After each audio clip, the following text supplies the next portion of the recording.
In the summer of 1946, the pristine, high-altitude valleys surrounding Payette Lake, Idaho, experienced an unprecedented disruption. The conclusion of World War II triggered a massive domestic migration, drawing thousands of returning veterans and their young families to the rugged timberlands of McCall. Subdivisions materialized almost overnight, and with this rapid human expansion came an unexpected geological conflict. For thousands of years, the local ecosystem had been quietly managed by a subterranean and hydrological architect, the North American beaver. But as human roads encroached upon ancient wetlands, the incoming residents faced flooded basements, severed irrigation canals, and orchards felled by teeth capable of exerting tremendous pressure. To the homesteaders, the beavers were destructive pests. To the underlying landscape, however, they were the only thing preventing a massive environmental collapse. The mountains of central Idaho are defined by a colossal geological formation known as the Idaho batholitha, vast expanse of highly weathered, unstable granite covering thousands of square miles. Without the intricate, tiered dam networks built by native beavers, water rushing from melting winter snowpacks cuts deep, violent grooves into this fragile granite soil. This process, known as stream incisement, transforms gentle, winding waterways into deep, eroded trenches. As the water rushes away too quickly, it drops the local water table, turning fertile mountain meadows into arid, parched flats. By the mid-1940s, Idaho conservation officers realized that removing the animals permanently would doom the watershed, triggering a slow-motion ecological catastrophe across millions of acres. The state needed the beavers, but they desperately needed them somewhere else. The traditional solution was straightforward but brutal: live-trap the animals and transport them into the trackless wilderness of the backcountry. This logistical nightmare fell squarely on the shoulders of the Idaho Department of Fish and Game. Crews loaded the heavy, aggressive, semi-aquatic rodents into canvas sacks and strapped them onto the backs of pack mules and horses. It was a miserable failure for both man and beast. To reach the truly remote interior valleys, pack trains had to traverse steep, exposed mountain trails for days under a blistering summer sun. Beavers possess thick, insulating fur and lack the ability to sweat. They rely entirely on cool water to regulate their body temperature. Trapped on the backs of sweating horses, surrounded by dust, the animals rapidly succumbed to hyperthermia and profound physiological stress. They overheated, panicked, refused food, and died in staggering numbers along the trail. The survival rate was abysmal, often dropping below 50%. The department was burning through its budget only to deposit dying, disoriented animals into the wilderness. The conservation crisis had reached a dead end, trapped between the unstoppable expansion of post-war civilization and the absolute physical limitations of a pack mule. A radical intervention was required, one that would look beyond the mountains and up toward the sky. The task of solving this backcountry crisis fell to an innovative conservation officer named Elmo Heter. Operating out of the remote McCall airstrip, Heter realized that traditional aviation could bypass the treacherous, heat-trapping mountain trails entirely. However, landing a plane in the trackless, boulder-strewn canyons of the Chamberlain Basin was an impossibility. If the beavers were to arrive by air, they would have to do so without the plane ever touching the ground. Heter turned his attention to the vast military surpluses left behind in the wake of the Second World War. Warehouses were packed with unused 24-foot nylon cargo parachutes designed to drop heavy munitions and supplies to troops. If these silk and nylon canopies could safely deliver artillery, they could theoretically deliver a breeding pair of semi-aquatic rodents. Yet the true engineering challenge was not the parachute itself, but the containment mechanism. Heter's initial prototypes were shockingly primitive. He first constructed specialized crates woven from native willow twigs, operating under the assumption that once the package touched down, the beavers could naturally gnaw their way to freedom. The field tests, however, revealed a terrifying flaw. Rather than waiting for impact, the highly industrious test animals went to work immediately upon being loaded into the woven baskets. Heter quickly realized that a stressed beaver could easily chew through a willow barrier mid-flight, escaping directly into the fuselage of a twin-engine Beechcraft Travel Air. A loose, Terrified, 40-pound rodent severing control cables or attacking the pilot at 7,000 feet would result in a fatal aviation disaster. The willow boxes were immediately scrapped in favor of a heavy-duty automated design. The final iteration was a masterclass in kinetic engineering. Heter built two lidless wooden boxes measuring 30 by 12 by 8 inches, which fitted together like a clamshell suitcase. The sides were drilled with 1-inch ventilation holes to prevent suffocation and regulate temperature. To ensure the box opened automatically upon landing without human assistance, Heter attached heavy, 2-inch elastic bands to the bottom, which extended up the sides to act as powerful double springs. During flight, a complex network of linen cords held the clamshell shut, fighting against the constant tension of the elastic. When dropped from the aircraft, the weight of the box pulling against the deployed parachute kept the cords taut. The moment the crate struck the metal floor and the parachute collapsed, the tension instantly vanished. The heavy elastic spring snapped backward, throwing the clamshell open and allowing the occupant to walk free. To validate this highly unconventional apparatus, Heter needed a fearless pioneer. He selected an older, unusually resilient male beaver, whom the airfield crew affectionately named Geronimo.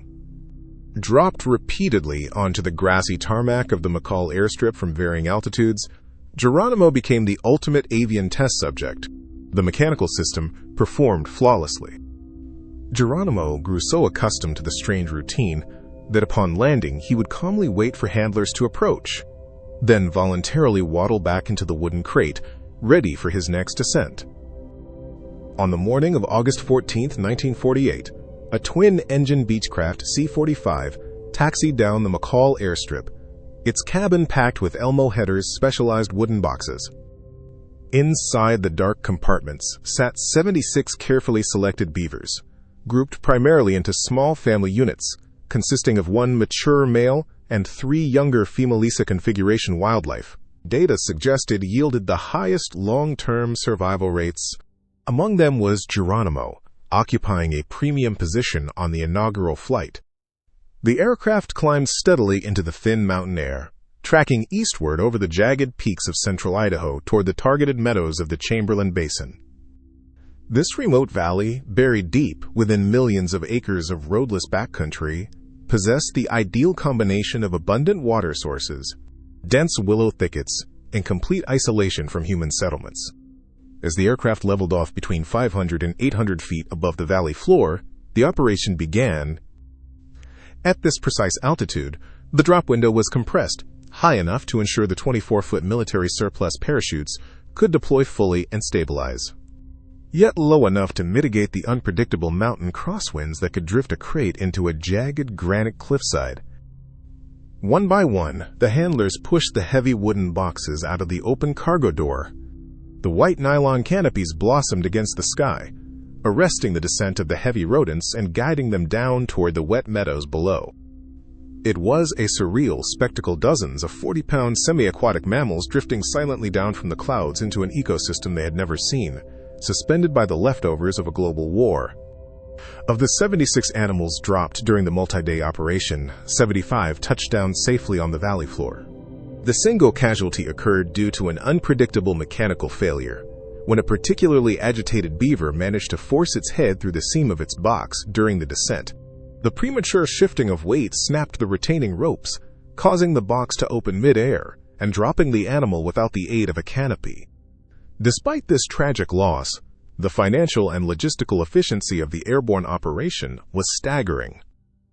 The entire project cost between $8 and $16 per animal, or roughly $200 to $400 in modern currency when factoring in aviation fuel, surplus military equipment, and personnel hours.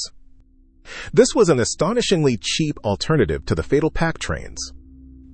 Upon hitting the ground, Heter's automated boxes functioned perfectly. The impact slackened the lines, the heavy elastic bands snapped back, and the clamshells fell away. The disoriented beavers stepped directly out into the mountain air. They did not scatter. Instead, they immediately gravitated toward the sounds of nearby creeks. For a beaver, the acoustic frequency of running water acts as an irresistible neurological trigger.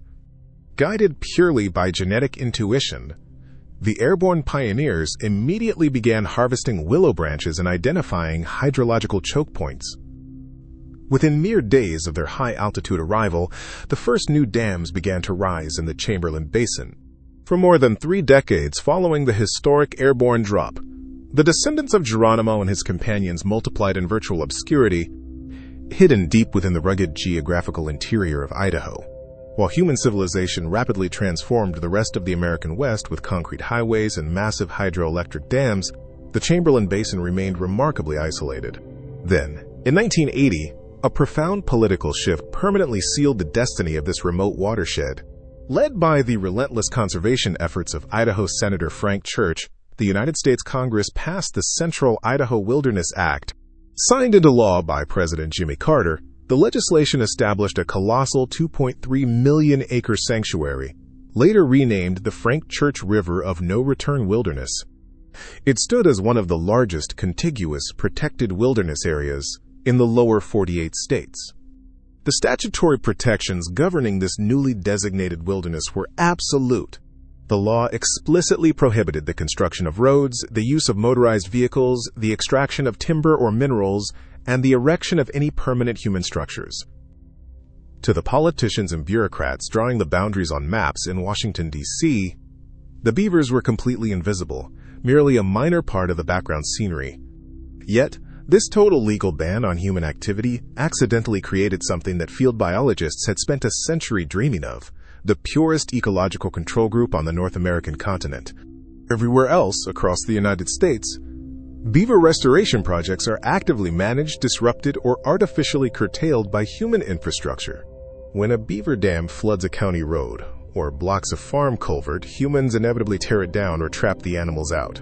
But within the vast, fortified borders of the Frank Church Wilderness, the descendants of the 1948 drop faced zero human interference for over 7 decades. This total isolation allowed a phenomenon known as ecological compound interest to take hold. The environmental benefits of beaver engineering are not static. They are highly cumulative and self-reinforcing over long expanses of time. A single, rudimentary dam built by a founding pair traps fine sediment that would otherwise wash downstream. Over decades, this trapped silt gradually raises the elevation of the entire stream bed, a process known as aggradation. As the stream channel ascends, the water is forced outward, spilling across the valley floor and permanently raising the local water table. This newly saturated soil provides the ideal conditions for water-loving vegetation like alders, aspens, and willows to thrive. Because these specific plant species happen to be both the primary food source and the core construction materials for the beavers, the expanding habitat directly fuels population growth. More beavers build more dams, creating an ever-expanding chain of interconnected wetlands stretching for miles. By locking humans out, the wilderness designation allowed a handful of skydiving rodents to completely rewrite the hydrology of an entire mountain range, turning a dry, erodible basin into a thriving aquatic stronghold. In the 21st century, as the American West faces an era of intensifying climate volatility, the accidental legacy of the 1948 Chamberlain Basin drop has evolved from a historic curiosity into a vital blueprint for landscape resilience. Modern ecohydrologists, equipped with satellite mapping and thermal imaging, are uncovering the profound scale of what these unmanaged beaver populations have accomplished. Foremost among this research is the work of ecohydrologist Drive Emily Fairfax, whose groundbreaking studies have fundamentally redefined how we view beaver-engineered infrastructure. By analyzing satellite data from recent catastrophic megafires, Fairfax documented a phenomenon popularly known as the smoky beaver effect. When a wildfire tears through a dry mountain forest, incinerating everything in its path, it stops abruptly at the margins of a beaver wetland. The sheer volume of water stored behind these thousands of step-like structures thoroughly saturates the surrounding valley soils and riparian vegetation, effectively transforming the entire river corridor into a vivid, emerald green ribbon amidst a completely blackened, smoldering wasteland. These deeply hydrated zones serve as literal fire refugia impervious natural safe havens, where wildlife can actively seek shelter from incoming thermal columns. and where the intense momentum of a western megafire is either significantly slowed or stopped entirely. This defensive shield extends deep beneath the surface through a process known as hyperheic, exchange the continuous mixing of surface water and groundwater beneath the stream bed. When a beaver dam pools water, the immense weight forces a significant portion of that stream flow deep into the subterranean groundwater table. As this water moves through the cool, dark subsurface layers, it drops in temperature before emerging back into the stream channel hundreds of yards downstream. This underground air conditioning system has become a literal lifeline for endangered salmon populations. In the Snake River watershed, iconic species like the Chinook and steelhead salmon must migrate more than 900 miles inland from the Pacific Ocean to spawn in these very mountain creeks. As summer heat waves push free-flowing river temperatures to lethal levels, the cold water pockets created by hyperheic exchange offer vital thermal refuges. Furthermore, the deep, slow-moving beaver ponds provide critical nurseries for juvenile fish, shielding them from predatory birds and preventing them from being swept away by violent spring runoff. Elmo Heter did not live to see his eccentric wildlife experiment completely re-evaluated by the global scientific community. He passed away decades before an Idaho fish and game historian meticulously uncovered his original 1948 16mm film footage from a misclassified state archive drawer in 2015. He could never have anticipated that his inexpensive wooden crates would yield a profound hydrological compound interest, creating millions of dollars in climate-resilient infrastructure. Today, the thriving descendants of Geronimo and those 75 historic airborne pioneers continue to fell native willows, trap eroding sediment, and spread cold water across the immense roadless interior of the Frank Church Wilderness. They remain the permanent, uncompensated engineers of this ancient landscape, proving that, sometimes, the most sophisticated way to heal a broken ecosystem is simply to provide the initial momentum, drop the tools from the sky, and trust nature to manage itself.